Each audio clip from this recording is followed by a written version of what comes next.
Suuraa isaa fuudhee. Si erga kaa.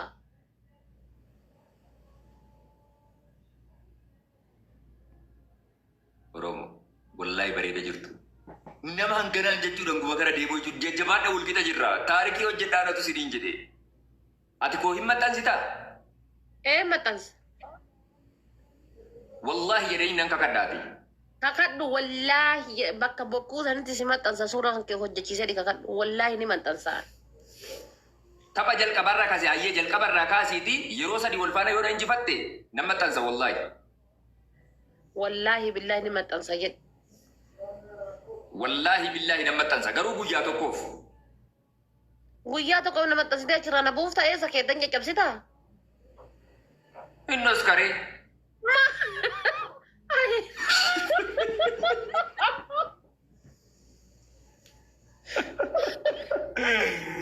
Ende?